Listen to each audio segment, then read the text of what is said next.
दोस्तों सुज़लॉन एनर्जी की बात करें तो स्टॉक के अंदर आज गिरावट हुई है। ये दूसरा ट्रेडिंग सेशन है जब इसमें स्टॉक के अंदर गिरावट देखने को मिल रही है। पिछले दिनों स्टॉक ने काफ़ी बेहतर किया था। अब इसके बीच में कुछ नई अपडेट निकल के आ रही है। यहाँ पे सरकार की तरफ से नए टेंडर जारी किए गए नवंबर में, और ये इशारा है कि आने वाले समय भी बहुत तेज़ी से नए टेंडर आते हुए दिखाई देंगे सरकार की अलग-अलग कंपनियों की तरफ से, एजेंसियों की तरफ से। सबसे जो बड़ी बात है कि इंडिया का गोल है 2030 तक 50% रिन्यूएबल एनर्जी के माध्यम से ऊर्जा की ज़रूरत को पूरा किया जाए। स्पेशली देखें तो सीमेंट इंडस्ट्रीज हो या फिर यहाँ पे स्टील इंडस्ट्रीज हो, सारे के पोल्यूशन बहुत होता है, उनको भी रोकना है सरकार को।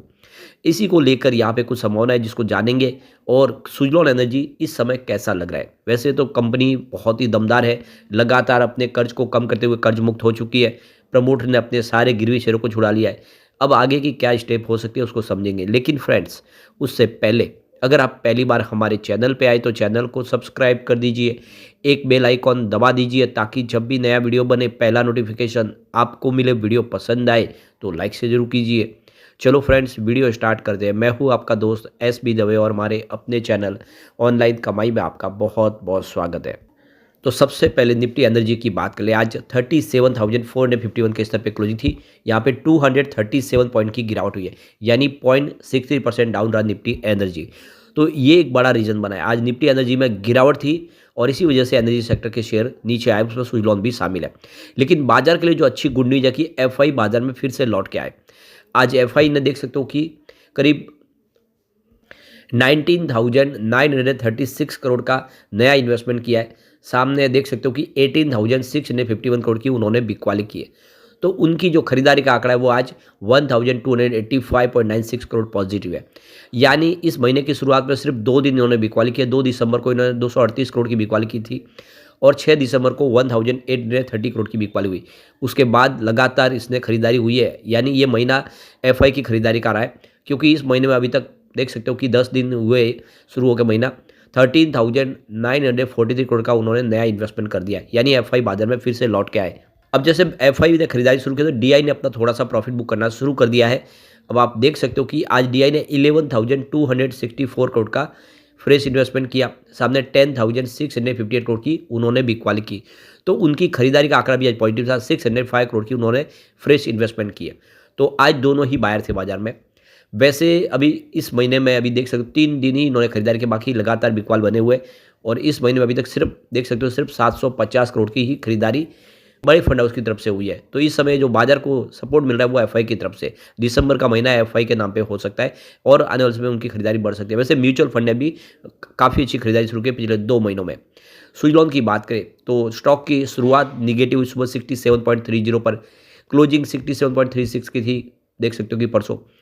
अब यहाँ पे देख सकते हो कि 67.36 का इंट्राडे का हाई बना, लेकिन तेज़ी रह नहीं पाई। यानी आप देख सकते हो कि स्टॉक जो है वहाँ पे आपको नीचे आता हुआ दिखाई देगा। यानी ऊपर के लेवल से स्टॉक की तरफ गिरावट शुरू हुई और अंत में जो देख सकते हो कि जो क्लोजिंग थी परसों कल की, उस क्लोजिंग के आसपास इसकी दिन की हाई बनी और वहाँ से ही गिरते हुए 65.86 पर आ गया। काफ़ी नीचे आया स्टॉक, लेकिन गनीमत ये रही कि जो क्लोजिंग है वो फिर से थोड़ी ऊपर की तरफ रही है 66.48 के आसपास, यानी निचले लेवल से लगभग ₹1 रिकवर होता हुआ दिखाई देगा।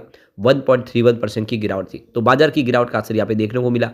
इसकी परफॉर्मेंस अगर आप देखें तो फिलहाल स्टॉक सीमित दायरे में ही ट्रेड कर रहा है।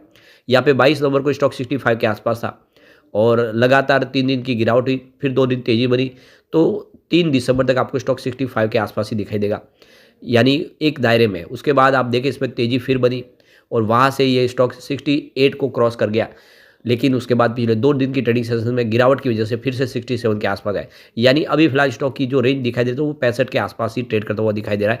अभी बड़े ट्रिगर का इंतजार कर रहा है। अब जो बड़ी अपडेट निकल के आ रही है, इंडिया ने नवंबर महीने में करीब 3 गीगावाट के नए टेंडर जारी किए। ये बहुत बड़ा अचीवमेंट एक तरह से कह सकते हैं। तो करीब 27,000 मेगावाट की रिन्यूएबल एनर्जी के प्रोजेक्ट के टेंडर प्रक्रिया शुरू हुई है और ये टेंडर इशू किए गए लास्ट मंथ में। ये JMK रिसर्च की तरफ से रिपोर्ट जारी की गई है। इसमें सबसे आगे रहा है Telangana renewable energy development corporation limited, जिन्होंने 1 गीगावाट के रूफटॉप सोलर प्रोजेक्ट का ऐलान किया है। यानी सबसे बड़ा योगदान तेलंगाना सरकार की तरफ से रहा है। इसके अलावा देख सकते हो कि राजस्थान ऊर्जा विकास निगम लिमिटेड, जो सरकारी पावर कंपनी है, उन्होंने यहाँ पे 500 मेगावाट के टेंडर्स और 1000 मेगावाट प्रति आवर्स के हिसाब से बिजली निर्माण के लिए टेंडर जारी किए।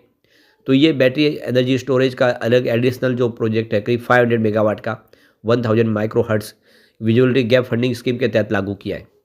इसके अलावा इस रिपोर्ट में कहा गया है कि करीब 1960 मेगावाट के ग्रीन पावर प्रोजेक्ट अलग अलग टेंडर प्रक्रिया से निकलते हुए दिखाई दिए।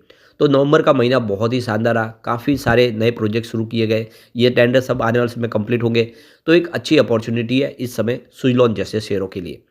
यहाँ पे इंडिया की जो अक्टूबर 2024 तक की अगर हिसाब से देखें तो इंडिया की जो रिन्यूएबल एनर्जी इंस्टॉल कैपेसिटी है वो 203.1 गीगावाट 18 गीगावाट तक पहुँच चुके हैं, जिसमें 13.5% की ईयर ऑन बेसिस पे वृद्धि देखने को मिले पिछले साल के मुकाबले। अब यहाँ पे देखो कि न्यूक्लियर पावर को भी जोड़े और दूसरे और छोटे मोटे जो ग्रीन एनर्जी के प्रोजेक्ट है उनको जोड़े तो इंस्टॉल कैपेसिटी 211.36 गीगावाट तक पहुँच चुकी है।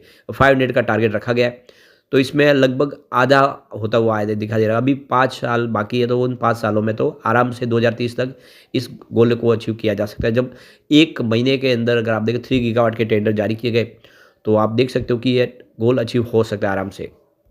वैसे सुजलॉन एनर्जी ने अपने बिजनेस को फैलाना भी शुरू कर दिया है। कंपनी ने देखिए रिनोम एनर्जी में 51% का स्टेक लिया है और कंपनी अपने नाम पे कर ली है। ये मल्टी ब्रांड रिनोम एनर्जी को ऑपरेशन और मेंटेनेंस का काम करने वाली कंपनी है। कंपनी देख सकते हो कि सोलर प्रोजेक्ट के लिए मेंटेनेंस सर्विस का काम करती है। संजय घोड़ावत की एक ग्रुप की कंपनी है। तो अब देख सकते हो कंपनी का जो बिजनेस है अब फैलता हुआ दिखाई देगा। अब तक वो सर्विस मेंटेनेंस का काम सिर्फ विंड टर्बाइन के लिए करते थे, अब वो सोलर सेक्टर में भी करेंगे और सोलर सेक्टर में भी तेजी से अपने कारोबार को आगे बढ़ाएंगे और कुछ नए प्रोजेक्ट होंगे उसके ऊपर भी ध्यान देंगे। यहाँ पे रिन्यूएबल एनर्जी के एसेट की बात करें तो कंपनी के पास 1782 मेगावाट के विंड प्रोजेक्ट और 148 मेगावाट के सोलर प्रोजेक्ट है और इसके अलावा 572 megawatt in BOP under maintenance service company काम कर रही है। तो काफ़ी अच्छा इसके पास बिजनेस ऑलरेडी है जो अब सुजलॉन को मिल चुका है। ये सुजलॉन के लिए अचीवमेंट है। इसके अलावा सुजलॉन को लगातार ऑर्डर मिल रहे हैं। एनटीपीसी ग्रीन एनर्जी की तरफ से इंडिया का सबसे बड़ा इनको ऑर्डर मिला 1166 मेगावाट का ऑर्डर। ये इतिहास का सबसे बड़ा ऑर्डर है जो एनटीपीसी सरकारी कंपनी के लिए पूरा करेगी सुजलॉन एनर्जी। तो टोटल 370 विंड टर्बाइन इंस्टॉल करके देने हैं और आप देख सकते हो ये काफ़ी बड़ा इनको टेंडर मिला। इसके अलावा जिंदा रिन्यूएबल की तरफ से इनको 2 बार ऑर्डर मिले। एक बार आप देख सकते हो कि इनको अक्टूबर में 400 मेगावाट का एक विंड प्रोजेक्ट मिला है और इसके अलावा कंपनी को देख सकते हो कि फिर से दिसंबर महीने में सुजलॉन एनर्जी को 302.4 मेगावाट का एक टेंडर दिया गया है। ये जो दोनों प्रोजेक्ट मिला के 700 मेगावाट के आसपास के प्रोजेक्ट है जो जिंदाल ग्रुप की तरफ से मिले। तो इंडिया के जो बड़े बड़े कॉर्पोरेट हाउस हैं वो सारे के सारे सुजलॉन के साथ में काम कर रहे हैं। ये सुजलॉन के लिए एक बड़ी खुशनसीबी की बात है। यहाँ पे फंडामेंटल भी काफ़ी अच्छे हैं। मार्केट कैप इस समय 90,823.01 करोड़ के आसपास है। नंबर ऑफ शेयर देखें तो 1364.73 करोड़ है। पीबी इसका 23.39 का है। कैश देखें तो 263.13 करोड़ का कैश है कंपनी के पास। प्रमोटर की होल्डिंग यहाँ पे 13.25% है जो कम है। सेल्स ग्रोथ इसकी 7.51% की है और आरओसी इसका 7.98% है और इंटरप्राइजेस वैल्यू इसकी 91,196 करोड़ की है। इसका पी 299.24 का है। फेस वैल्यू इसकी 2 रुपीज़ है और बुक वैल्यू अगर देखें तो 2.85 की इसकी बुक वैल्यू है। इसका डेट 636.18 करोड़ का है। ईपीएस इसका 0.22 रुपीज़ है और आरओई इसका 3.74% है। प्रॉफिट ग्रोथ फिलहाल 95.68% माइनस है। ओवरऑल फंडामेंटली कंपनी मजबूत हो चुकी है और आगे उसमें कुछ बेहतर संभावना दिख रही है। लेकिन फ्रेंड्स कोई भी इन्वेस्टमेंट करने से पहले अपने फाइनेंशियल एडवाइजर से एडवाइस ले ले या अपना खुद का रिसर्च करें क्योंकि मैंने वीडियो आपके एजुकेशनल पर्पज़ के लिए ही बनाया। वीडियो पसंद आए तो लाइक से जरूर कीजिए और चैनल को सब्सक्राइब कर दीजिए। Thank you friends.